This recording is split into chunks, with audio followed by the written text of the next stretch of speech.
진에어에 대한 정부의 면허 취소 여부 결정이 미뤄진 데 대해서 논란이 큽니다. 하지만 여기에는 현실적인 고민이 작용한 것으로 보입니다. 물론 진에어의 부정적인 여론이 거세지만 실제로 면허가 취소된다면 장기 소송전으로 비화할 가능성도 크기 때문입니다. 박홍구 기자가 분석했습니다. 정부가 항공사 면허를 취소했던 전례가 아예 없었던 건 아닙니다. 지난 2005년 국내 최초의 저비용 항공사로 출범한 한성항공은 4년 만에 항공운송사업 등록이 취소됐습니다. 하지만 자체 경영난이 원인이었고 당시에도 정부는 등록 취소까지 1년 가까운 시간을 줬습니다. 운항 중단도 가능한 처분 가운데 하나입니다.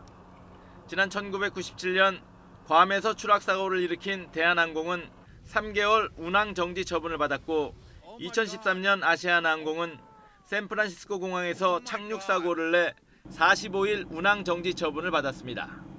하지만 아시아나항공은 가처분 신청이 법원에서 받아들여져 운항을 계속하고 있고 본안 소송은 5년이 지난 지금도 결론이 나지 않았습니다.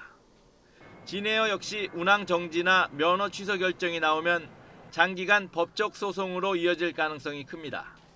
국토부 입장에서 사실 상당한 부담이었을 겁니다. 예. 그러니까 전 세계적으로도 항공사의 면허를 취소한 사례들을 찾기가 어렵거든요. 네.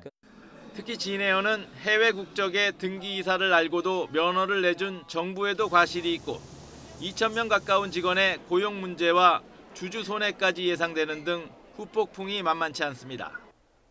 진에어를 비롯한 한진그룹 전체를 향한 부정적 여론, 그리고 현실적 대안 사이에서 정부의 고심이 깊어지고 있습니다.